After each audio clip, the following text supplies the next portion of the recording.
Jërëjëf, honorable Baran Fofana, honorable député Ismaïla Diallo, Tafsir Choy se prépare.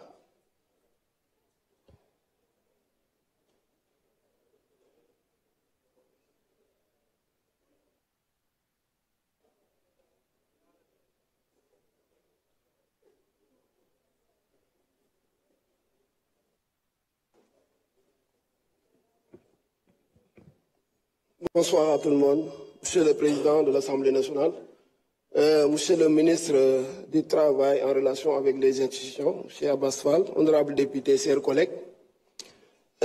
Nous sommes aujourd'hui saisis d'une question d'une gravité exceptionnelle, celle de la mise en accusation devant la Haute Cour de justice de plusieurs ministres en cause dans le rapport accablant de la Cour des comptes sur la gestion du fonds Force Covid et sur d'autres délits. Je me tiens devant vous animé d'un double devoir, celui de vérité, mais également celui de justice. Nous allons parler un peu du caractère indispensable de la transparence par rapport à cette situation. Au cœur de cette affaire se trouve une exigence fondamentale, celle de la transparence dans la gestion des deniers publics. La pandémie de Covid-19 a durement frappé nos citoyens, érodant leur santé, leur pouvoir d'achat et leur confiance dans les institutions. Dans cette crise, l'État s'était engagé à mobiliser près de 1 000 milliards pour soutenir la nation. Ce fonds destiné à sauver des vies et des moyens d'existence devait être géré avec une rigueur absolue. Et si vous vous rappelez bien, le président Ousmane Sonko, à la suite de son audience avec le président Macky Sall, avait bien alerté sur la gestion de ces fonds. Mais qu'avons-nous constaté? Des surfacturations massives, notamment de près de 6 milliards. Ce n'est pas 2 milliards, c'est bien 6 milliards de francs CFA. Des dépenses totalement déconnectées de l'urgence sanitaire, des frais de réception, des achats de matériel qui n'avaient rien à voir avec la pandémie, des paiements en espèces en violation flagrante des règles de traçabilité, des manquements graves aux obligations de réduction des comptes. Ces faits établis par l'organe suprême de contrôle des finances publiques ne sont ni des insinuations, ni des approximations, ce sont des constats formalisés dans un rapport officiel. Maintenant, parlons un peu de la responsabilité juridique et politique des ministres. Notre Constitution, notamment à son article 101, prévoit la mise en accusation des membres du gouvernement devant la Haute Cour de justice pour des faits qualifiés de crimes ou délits commis dans l'exercice de leurs fonctions. La jurisprudence et les standards internationaux nous rappellent que l'impunité est l'antichambre de la récidive. Nous ne jugeons pas ici seulement des erreurs administratives, mais il s'agit d'actes susceptibles d'être qualifiés pénalement, détournement de deniers publics, corruption passive et favoritisme, complicité. Laisser ces faits sans suite judiciaire reviendrait à dire que certains citoyens, du fait de leur statut, sont au-dessus des lois. Cela serait une dénaturation grave du principe fondamental de l'égalité de la loi garanti par notre Constitution. Et cela nous rappelle un devoir moral envers les Sénégalais. Honorables collègues, nous devons également entendre le cri silencieux de nos compatriotes qui ont souffert et continuent de souffrir.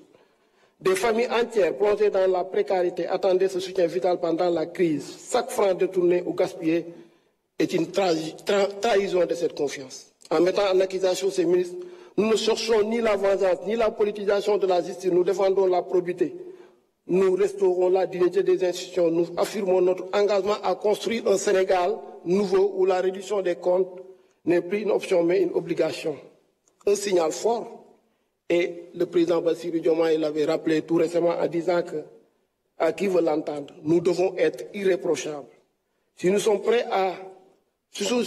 à défaut dans le cadre de la gouvernance, le peuple sera déchanté et nous ne pourrons plus les mobiliser. Il disait également à ces termes, si l'un d'entre nous, en toute responsabilité et en toute connaissance de cause, décide dans l'intimité de son bureau de transgresser, il ne pourra entraîner personne dans une solidarité gouvernementale. mbokk yi situation bi mu ngi nii comme ni ma ko waxee léegi man fii laa toogoon fii laa taxawoon keroog ba rapport bi génnee ma yëkkati samay loxo ci kaw ne yàlla nañu yàlla àtteeg le président Macky Sall fii laa ko waxee woon yàlla àtte nañu ak le président Macky Sall kon bu ñu naan kooku dañ koo ñaanal day fay fàttali ki woykat bi lu mu doon waxal ma sàcc wax leen am na koo xam ne yàlla def na ko ponkal parce que kooku day joxoñ sénégalais yi di ko falal kooku la sénégalais yi ñaanal kooku la sénégalais yi déglu ba ñu yegg si fii tey sur la transparence ba yàlla indi li mu indi nii tey parce que lii mënoon nañ ko def bu yàgg te defuñu ko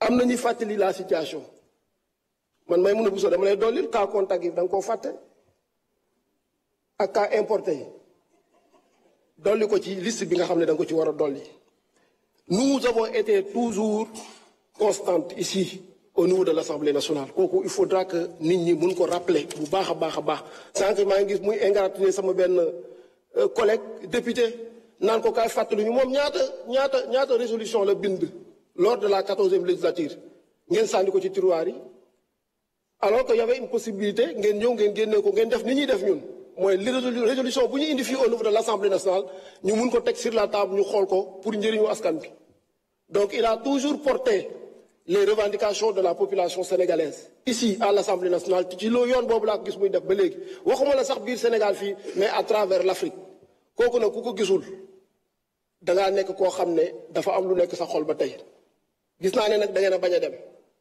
dinaa leen booleeg Ambe Ndiaye pour ngeen dem dégg naa fi nag mos dem dégg naa fi mos dem yéen a xam mos yéen a ko xam ñun xamuñu luy mos yéen a mos ba sénégalais yi xamuñ ci lu ñu dund ñun nag sénégalais yi la ñuy mosal moo tax xam naa ne dinañu dolli te xale yaa ngi wax chocolat bi délia bi nañ ko ñam seet loolu dañ ko ñamati ko ba pendant 50 ans incha allahu rabbi ci biir Sénégal fii su weesoo loolu ma wax ne lii ñun ñëpp lay interpellé sama collègue yëpp wax nañ ko te le président de la République Bassirou Diomaye Faye aussi tamit wax dëgg yàlla ba mu toogee gouvernement bi rappelé na leen ne leen lii dëgg la ñoo ngi koy teg sur la table waaye nañu xam ne ñun aussi tamit ça nous interpelle demain parce que lépp loo xam ne teg nañ ko fi pour di topp qui que ce soit parce que da nga am loolu luubal na nga xam ne suba yow mii dans ton exercice aussi tamit de tes fonctions dinañ la boo deful li nga war a def kenn du solidaire ak yow en tout cas moom dina wute ki nga xam ne daa jëloon concam teg ko ci rapport yëpp te dina am kenn ku leen leeral lan moo tax rapport bi génn lan moo tax pôle judiciaire ñu mettre ko en place ñu ngi leen di gërëm di leen sant bu baax. jërëjëf honorable Tafsir Thioye, vous avez la parole. Cheikh Ahmed Tidiane Youm se prépare.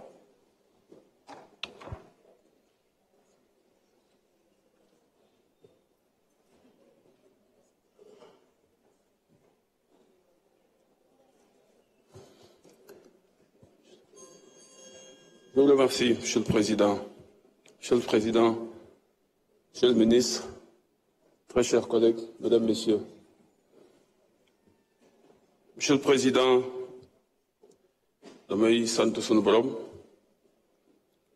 ginnaaw bu mu ñëwee bu muy dimbalee ñu mën a fekkewaat jotaay bi tey li ñu fi waxtaane muy affaire haute cour de justice. Haute cour de justice dafa nekk cour boo xamante ni dafa am solo c'est vrai privilège la privilège de juridiction la parce que bokkul ak yeneen cour yi.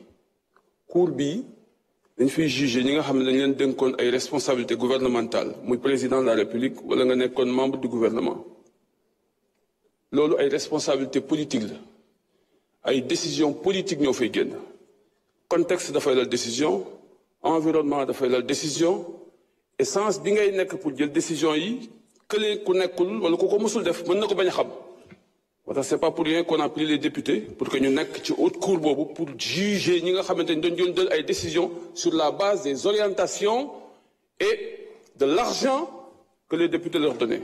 C'est le peuple qui a donné de l'argent à ses ministres. C'est le peuple qui donnait des orientations. Et c'est ce peuple-là qui va encore juger ses ministres. Privilège là.